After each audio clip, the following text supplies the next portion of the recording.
Hello guys! Kumusta po kayo? Nandito kami ng anak ko sa tapat ng trabaho ng asawa ko. Nagtatambay, yun siya. Tambay muna kami dito, lakad-lakad.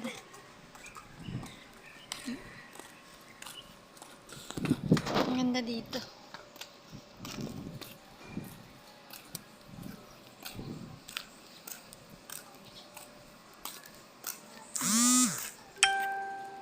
Hi kanak!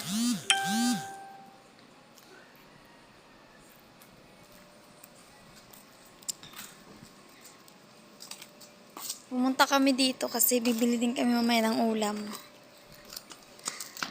Hi kanak! Ayaw mag-hi. Hi ka na, dali! Hello guys, sabihin. Hello guys.